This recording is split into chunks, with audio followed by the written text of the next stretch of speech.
This is Kris Gardner of the Houston Roundball Review, speaking with Coty Davis of, let me see, man, Locked On Texans, Believe in the Rockets podcast.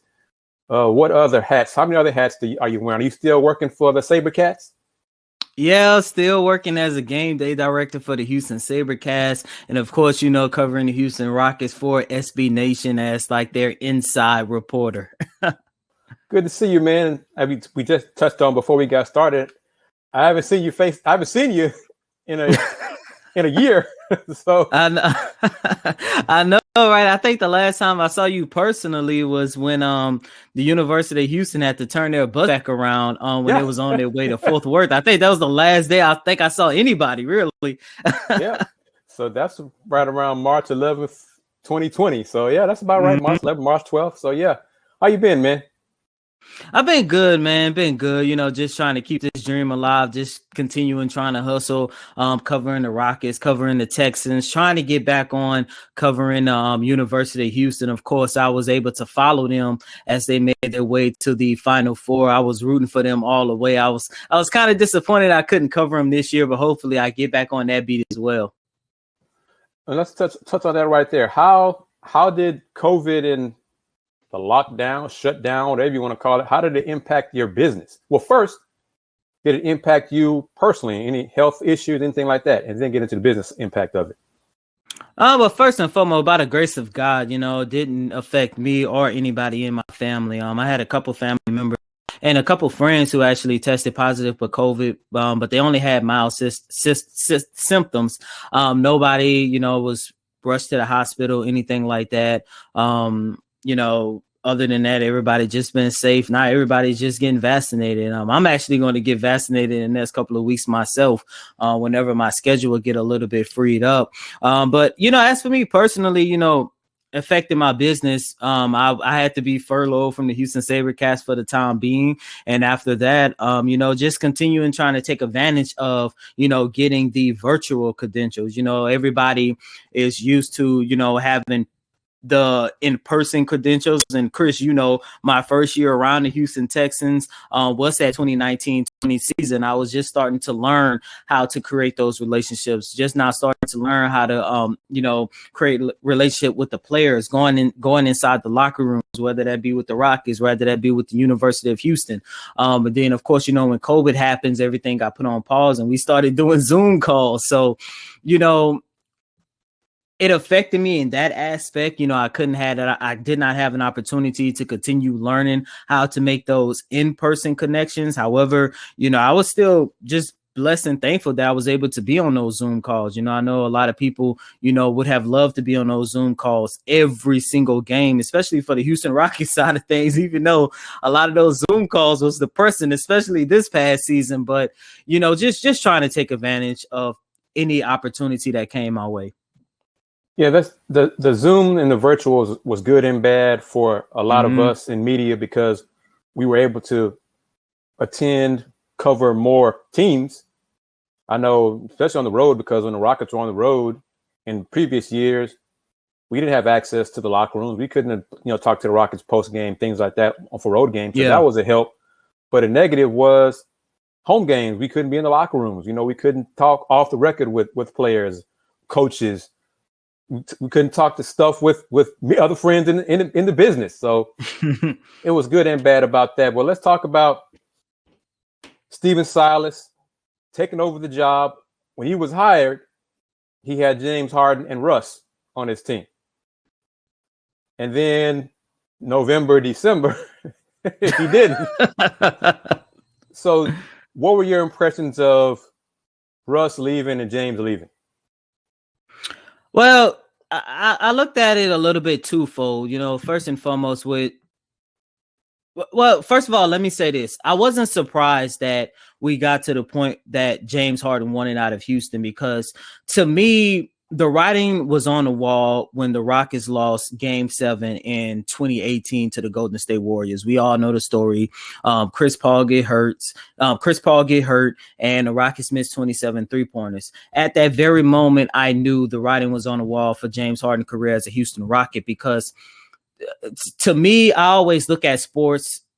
I look at it in the sense of every time a team gets so close to finally winning that championship, and they fall short by something very devastating, 9 times out of 10, that team does not come back. I mean, we could just go back a couple years ago. We take a look at the New Orleans Saints. I mean, they was on the verge of making the Super Bowl, and then they had that no pass interference call, and the Saints never got over that. They haven't come close to that yet. We could go back a little bit farther. You take a look at the Atlanta Falcons. They was up 28-3 in the third quarter in the Super Bowl. Tom Brady went in full GOAT mode, and that team has never bounced back from that. As a matter of fact, I could be mistaken, but I don't think that team made the playoffs since they blew that Super Bowl. And, you know, we could take it back even further. You look at the Sacramento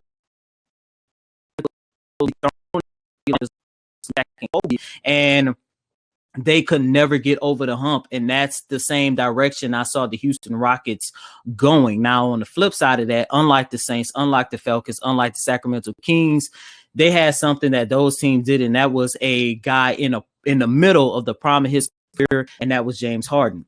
And at that moment, I knew this could be the beginning of the end. We all know the following year, they lost to Golden State without Kevin Durant.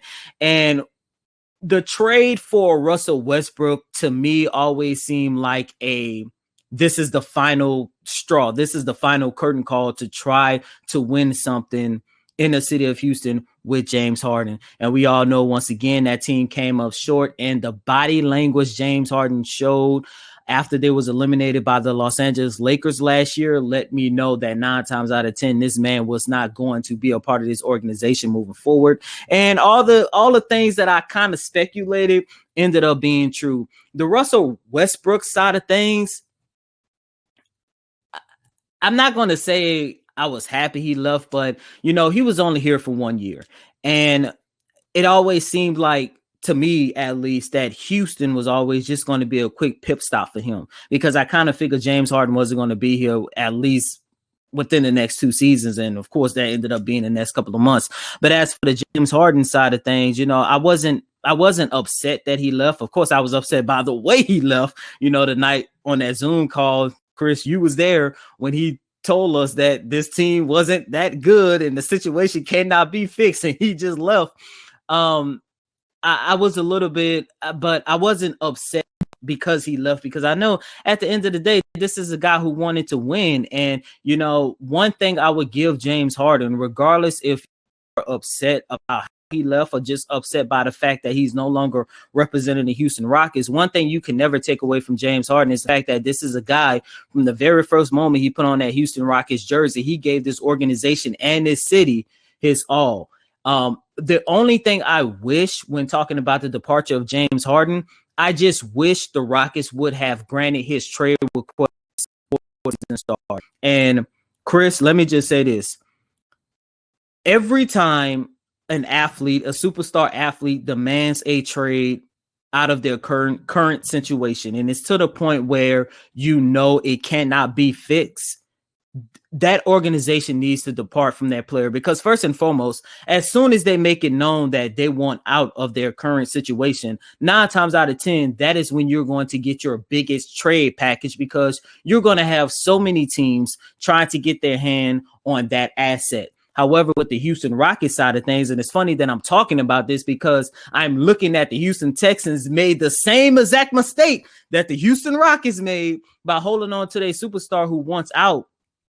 By holding on to them, you're going to put yourself in a situation where you're going to look up and say, we have to get rid of this guy because he said this to the media, because he did this on the court. And I think we can all agree, after those first 3 games of the season, where James Harden basically, literally basically just tricked all of us. He played really good just to boost up his trade value again. He kind of quit on the team, and we saw those last 2 games that the Rockets lost with him going up against Los Angeles Lakers. It kind of put the Rockets in a position where they had no choice but to trade him, and that's how you end up getting a trade package like they got for the departure of James Harden. And you know, I could go back in history and see there's only a couple times where an all-star or a future Hall of Famer wanted out of their situation and it worked. I.e., I'm pretty sure you know about this, when Akeem Olajuwon wanted out of Houston and they held on to him.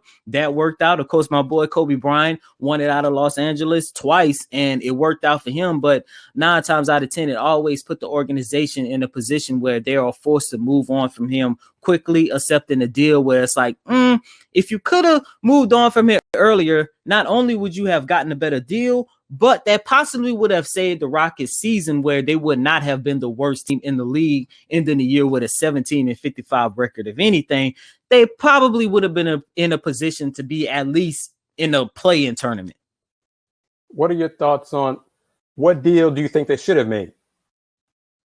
It's hard to say because I know a lot of people always talked about, oh, you should have traded him. You should have swallowed your pride and traded him to Philadelphia, and we could have had Ben Simmons. I agree with that to a certain extent. However, I'm not big on Ben Simmons, to be honest with you. I just can't believe that he's a NBA player who cannot shoot beyond 5 feet away from the basket. Plus, when you take a look at Steven Silas's system, which is, let's be real, a little bit similar to Mike D'Antoni's, it's an offense that heavily relies on 3-point shooting. I don't think Ben Simmons would have fit. On the flip side of things, me personally, I kind of wish that there was a way they could have traded him to Denver, because I am a believer in Michael Porter Jr. and I think getting a young talent like that would have been a phenomenal move for the Rockets. But at the end of the day, Chris, it's just one of those situations where unless they could have went back in time and got 1991 Michael Jordan, 2006 Kobe Bryant, or 2013 LeBron James, let's say 1984 Magic Johnson or Larry Bird, 9 times out of 10 they was going to lose the deals, and that's what happened. So it's hard to say because you cannot match the value or come close to a James Harden, especially in the midst of his prime. But if I had to pick, I would say I wish they would have traded him to the Nuggets and would have got back Michael Porter Jr. in return, who I do believe would have been a pretty good fit in Steven Silas's system. Would you have been okay with them doing the Kris LeVert, keeping him instead of trading Kris for Victor Oladipo? That one I'm a little bit twofold on as well, because with that trade, and I think this is probably part of the reason why they actually end up flipping him for Oladipo. Kris LeVert is a good player. He's a really good, solid player. But he isn't a guy that's going to improve your franchise. Once again, I think if anything, the ceiling of this team, if they would have stayed healthy, I could see them just still being a team that was going to be fighting for a spot to be in a play-in tournament. And not only that, with that trade, a lot of people, you still had Jarrett Allen, and Jarrett Allen is up for a contract extension. And I'm pretty sure when you take a look at what the Houston Rockets did, I'm pretty sure they was not willing to give Allen the max contract, because he would be worth a max contract for his value. And that means you would be possibly in no man's land if they would have kept Kris LeVert and, of course, Jarrett Allen as well. And, you flipped him for Victor Oladipo. I'm not going to lie. I was actually kind of happy that happened, because I've always been a fan of Oladipo's game. However, I was not aware of how much injuries had derailed his career. And not only that, after those first couple of games, I started to get the sense that he really didn't want to be here. So once again, it's a twofold answer. Yes, because you were still getting up, you would still end up with a solid piece back in the James Harden deal. However, I'm not too sure if Kris LeVert would have changed the fortune of the Houston Rockets after James Harden. How do you think? How would you grade the job Rafael Stone did in the Harden deal, or just take it how you want to take it? Take it from the Harden and Russ deals, or the acquisitions of getting KPJ, Jae'Sean Tate, the younger players. How's he done in your opinion? If I had to grade his first year as a general manager, I would give him a B plus. you know, we could go back and forth and say the Rockets lost the trade of James Harden, even though I do believe it's going to be an extremely long time before we say the Rockets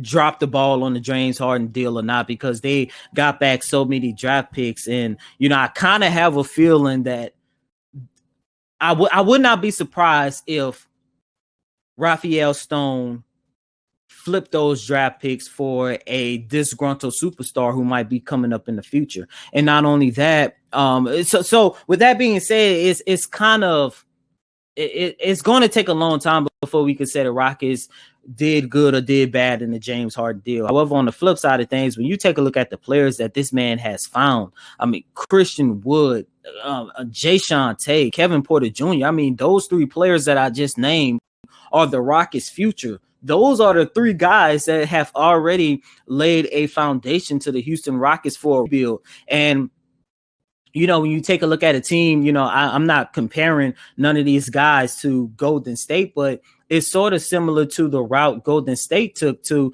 build their championship team. You know, they took a risk on Steph Curry. Of course, I don't think none of these guys are going to turn into Steph Curry, but, you know, when Curry first came in the league, those first couple of years, he looked like he was going to it looked like those ankles was going to take him out. And then all of a sudden, next thing you know, you know, they took a chance on giving him that contract extension, I believe, after his third year. And now he's literally in consideration for being the greatest point guard of all. I mean, being in consideration for the second greatest point guard of all time. You take a look at Klay Thompson. You pair a future Hall of Famer with another potential future Hall of Famer in Klay Thompson. I'm pretty sure he's going to come back from injury. Then you have the guy that's the heart and soul of the team that's going to do everything on both ends on the court. I mean, we saw what Draymond means to that team, whether he scores 25 points or no points. Just his presence on the court for Golden State means a lot. And when I take a look at how the way they was able to build a powerhouse, I'm starting to see that here in Houston, because if Kevin Porter Jr. continues to develop the way Steven Silas, the Rockets, and all of us are expecting him to, especially the way he closed out the season, I think he could be something special in this league. And not only that, you also take on the rise of Christian Wood. He was just a guy that just needed an opportunity and just needed an organization who believed in him. And then you have a guy who I literally believe is going to be Draymond Green 2.0 and Jae'Sean. So, you know, taking a look at those guys, of course, other guys like Amani Brooks, Kyrie Thomas, you know, these young guys, the list goes on and on. Yeah, Martin is another one. I thought for sure that Kenyon Martin Jr. was going to be nothing but a dunker. And then the man ended up closing out the last games of the season, averaging like 23 points, shooting 40% from behind the arc. Like, the Rockets have a really solid young foundation. I love it. And that's why I would give him a B. The only reason why I'm not giving him an A is because it's still too early to judge Raphael Stone on whether or not the Rockets lost the James Harden trade. And I know you mentioned the Russell Westbrook trade. I do believe that is another trade that is a little bit too early to grade Stone on, because of course we got John Wall in a first round draft pick back. But with that being said, I think depending on if we're able to flip John Wall for something else, then I would say bump that up to A-. What would you do if you were Rockets GM with the 3 first round picks? Would you, assuming they got a top 4 pick, what would you do with the other 2 picks, the 23rd and 24th pick? Would you keep them or use them in a deal to get as you put it, disgruntled veteran impact player? It depends, one, who that disgruntled veteran player is, and 2, what's the goal of the Houston Rockets in 2022? Because if the next disgruntled player is Damian Lillard, then I would say, even though I love Dame Dollar, I would love to see him in the city of Houston. I don't think he'd be willing to come to Houston, and then it'd possibly one of those 1-year rental type of deals.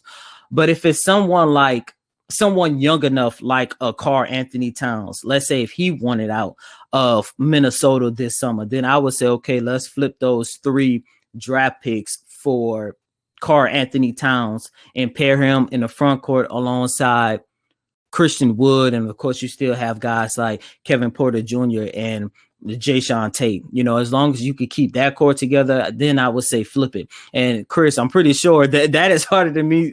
Part of the question. That's the reason why I had asked Raphael Stone during the Rockets exit interview. I wanted to try to pick his brain and go behind the scene of what it would take for him to flip those draft pieces for someone. And of course, as I expected, he didn't give me much of an answer. But it all depends on what is the goal for the Houston Rockets in 2022. If the goal is to show everybody when healthy, this is a really good team that can possibly make the playoffs, then I would say flip it. But if the goal is to continue laying the foundation of a Houston Rockets rebuild and try to get competitive in the next 2 to 3 years, then I would say keep those picks and go after a Cade Cunningham or an Evan Mobley or whoever the case might be, because I'm pretty sure they're going to be in a position to keep their top 4 picks. So it all depends. Well, what do you think that their goal should be?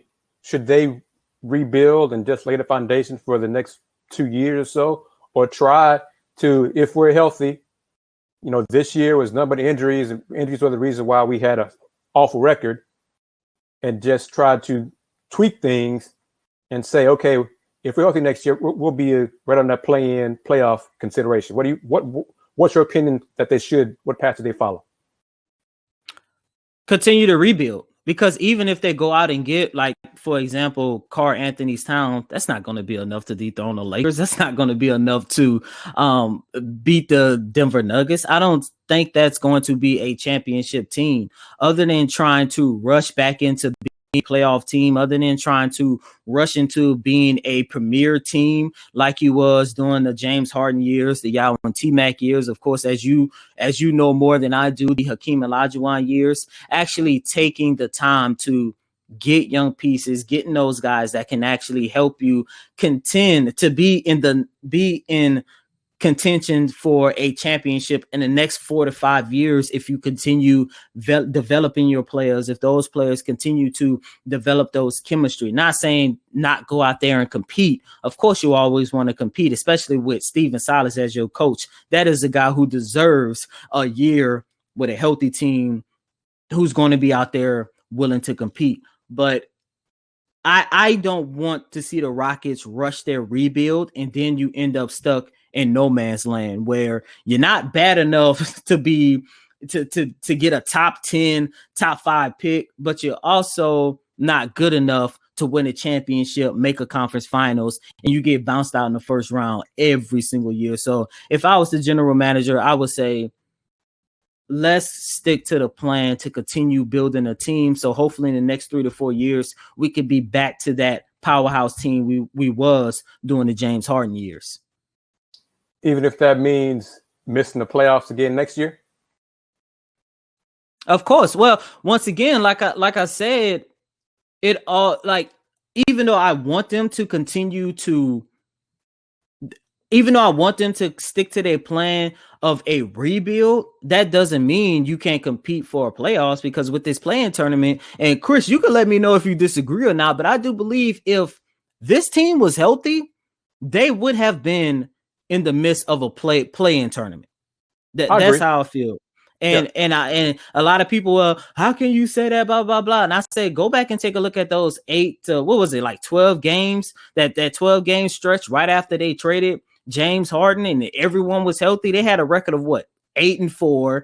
They ended up, I believe, during that stretch, they was towards the top on offense. I believe they were the best defensive team at the time. And you saw that this team had talent, and it's just unfortunate that injuries derailed this team probably more so than anyone else in NBA history. But just because you're sticking to a plan rebuild does not mean this team isn't talented enough to compete. Because I do believe a healthy Christian Wood, a healthy Kevin Porter Jr., of course, Jae'Sean Tate and all the rest of these guys is enough to at least get into the play-in tournament, which means you're going to be looking at a competitive team, a team, by the way, that's not going to be, let's just lose 72 games and hope that we get the first round draft pick and hope that this guy they are saying is going to be the next LeBron James work out in our favor. No. Compete, but at the same time, trying to build a championship team for the future. And like I mentioned, Christian Wood, Jae'Sean Tate, and Kevin Porter Jr., I'm not trying to put no expectation on those guys, but I do believe if those three guys continue to develop, continue to build chemistry with one another, I think the Rockets are trending in that direction. I mean, some folks forget before Seawood got hurt, the Rockets were 11-10. Exactly. So, remember, they also had, 6-7 game winning streak as well. Right. And play-in tournament, especially this season, the Rockets could have bumped the Spurs. Exactly. The Spurs were under 500, and you look at how they looked in the playoffs.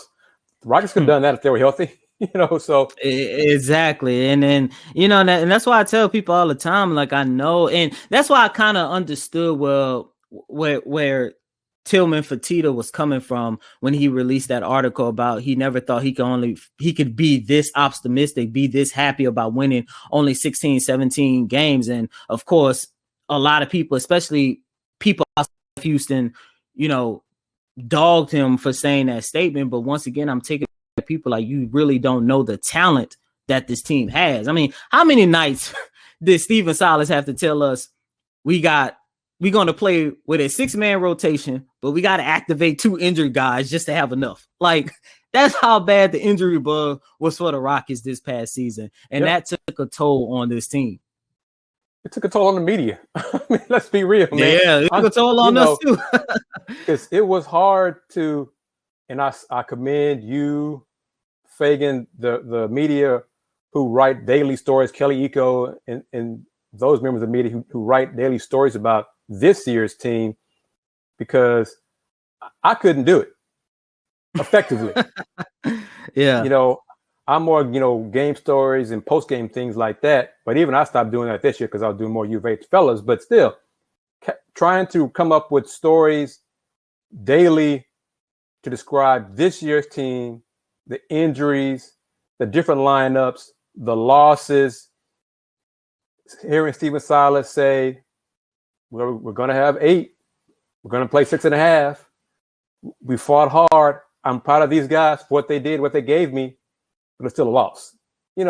After a while, there's only so many ways you can write that and put it out there for the public to consume. So kudos to y'all. How can folks find you on the internet, Twitter, social media? Tell folks about Coty Davis. Well, you could follow me on Twitter and Instagram at Coty Davis _24. Once again, that's Coty, COTY DAVIS _24. Why the number 24? Because I do believe Kobe Bryant. Matter of fact, I know in my heart that Kobe Bryant is the GOAT. That's why number 24.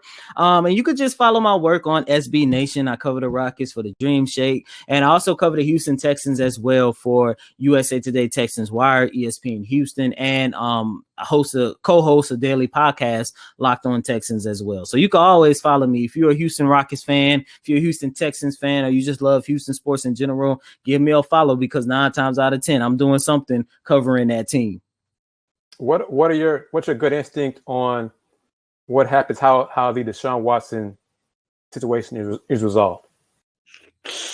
Oh man, resolved as in by a trade, or resolved as in by his legal issues? Let's deal with the football side of it. Is he done as a Texan? Oh yeah, most definitely. He is done as a Texan, and I say this a lot on Locked On Texans, and I believe I probably refer back to this on Believe in the Rockets as well. It's sad because, this is a city, Chris, as you know, over the last, 12 to 16 months, it seems like this team has lost nearly every single Hall of Fame person, whether that be someone like Daryl Morey or whether that's someone like J.J. Watt. It seemed like we have lost everyone in the span of 12 to 16 months from the Texans, Rockets, and Houston Astros side of things. However, what I would say, at least guys like JJ and James Harden and Daryl Morey, Mike D'Antoni, even Bill O'Brien, to the people who really don't like them, at least they gave this city years and years and years of going out there competing, trying to find a way to win a championship. But the only thing about Deshaun Watson is he was only here for 4 years, but you might as well say 3 because he got hurt during his rookie season. It's a little bit so that makes it a little bit sad.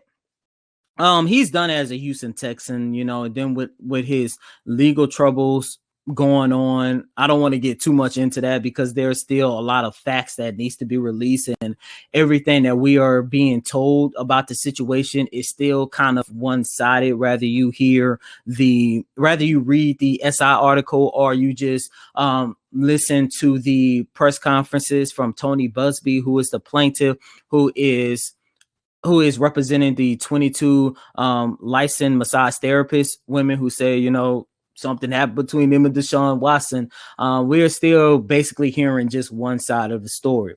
But just sticking straight to football, it's going to be kind of sad, really disappointing to see Deshaun Watson lead this organization. However, in my opinion, I think best case scenario for the Texans is to hold on to him for a year, let him sit out, which I'm pretty sure 9 times out of 10, he's going to be suspended by the NFL. Let's be real. He's going to be suspended for the entire year. And if they can hold on to him for a year, hopefully that give him enough time to put this issue behind him, give him time to build up his image, give him time to build up his trade value back up, and possibly, just possibly, they can finally get the trade package that they would have gotten for Deshaun Watson prior to all these sexual allegations that have came out. And Kris, going back to the very first question you asked me about the James Harden situation, I just wish the Texans would have traded this man as soon as he made the trade request, because they would have gotten a haul for Deshaun Watson. I mean, you're talking about easily a top 5 quarterback, in some people's eyes, like me, a top 2 quarterback, with the things that this man can do on the field. They would have gotten a haul. I think they're still going to get a haul when they do decide to trade him, whether that be next month or they hold on to him for a year. But I just don't think that haul is going to be as big if they would have traded him prior to all these allegations coming out. Let's go back to the NBA real quickly. Who you got in the Western Conference come out of the playoffs? To be honest with you, I honestly don't know. If I had to pick a team, never bet your money against LeBron James. I think the Lakers are going to come out. The Clippers, they are a joke. I mean, a big joke. And there is nobody, when healthy, I think can actually beat the Lakers. Maybe Denver, but I do believe the loss of Jamal Murray is really going to affect that team the further they get in the playoffs. The Joker is having a phenomenal year. He's having a phenomenal series. But I don't think no team has enough to dethrone not just the Lakers, but LeBron James. Okay. In the East, who you got? The East is up in the air. And I'm going to go on. I'm going to go off a limb. I'm going to say the Milwaukee Bucks. I think the pairing of Giannis, Drew Holiday, and Chris Middleton is enough to give Brooklyn's Big Three a run for their money in a 7-game series. And I'm pretty sure we're going to get that series in the next round. I think it's enough to give them a run for their money. The only reason why I don't think Brooklyn is going to come out of the East, I think once the playoffs get really challenging for them, whether it be Milwaukee or whether it be Philadelphia, I think that is when the chemistry issues is really going to start being a concern for Kevin Durant, Kyrie Irving, and James Harden. I mean, yes, it looks good right now. If you saw last night's game, which was game 2, that team looked unstoppable. But I mean, they are playing against a derailed a derailed Boston Celtics team. I think if they go up against and I'm gonna give Philly a chance, but I think if there is a year for Giannis and Milwaukee to come out the East and possibly win a championship, I think this has to be the year. Okay, fair enough. I got Lakers and Sixers, but I'm good with Lakers and Bucks. So, all right, man. Thank you very much for your time. Once again, remind people how they can find you on the web, social media, etc. You can follow me on Twitter and Instagram at Coty Davis _24. Once again, that's Coty COTY DAVIS _24. And you can find all of my work covering the Rockets and the Texans on both of those platforms. Coty Davis, man, thank you very much for your time. What do you and Sports Guy have coming up for your next Locked On Texans podcast? Possibly continuously breaking down the Texans rookies. As of today, the Texans just signed possibly their new franchise quarterback in Davis Mills to a 4-year contract. So we'll probably talk about him, continuously talking about guys that we want to see. And if you are a Texan fan and you want to break from the Deshaun Watson trade talks, the Deshaun Watson allegation talks, check us out on Locked On Texans, because we just touch on it a little bit, but we continuously talk about what most football and Texans fan wants to hear, and that's of course football. And with OTAs, rookie training camp in full effect, we're getting a lot of we got a lot of coverage on that. So you guys make sure you come check it out. And then how about the next Believe in Rockets podcast with you and Joaquin? Oh, me and Hawk, that's my guy. He be telling me a lot of crazy stories about, stuff that went on in the locker room during the time when he was with the Houston Rockets. But as of right now, we just continuously doing season breakdowns, talking about players. In our last installment of Believe in the Rockets, we actually talked about John Wall and his fit with this organization moving forward. And I don't think he is a good fit for this team. And I'm not saying I don't want him in Houston. And by the way, speaking of John Wall, I do want to say that I appreciate everything he did for this organization and what was a terrible season, especially for Steven Silas. This man gave it his all. It's just unfortunate that it came with a lot of losses. I'm actually hoping that Raphael Stone can actually flip John Wall for a couple younger pieces. It's going to be hard because this is a man who is owed $92 million over the next 2 years. But we talked about his fit, and we also had a little fun debate about whether or not Robert Horry belongs in the Hall of Fame. Okay, you can find that in the podcast, Believe in the Rockets podcast, and it's also on my radio channel, Houston Roundball Review, at roundballreview.airtime.pro. I play his podcast daily in the morning, so you can tune in and check it out on my station as well as podcast platforms also. Coty Davis, man, as always, thank you for your time. We'll do this again, and hopefully come the fall season, basketball games, we'll see each other again in person, and we can chop it up like that too. Thank you, man. Take care. Thanks, man. Thanks for having me.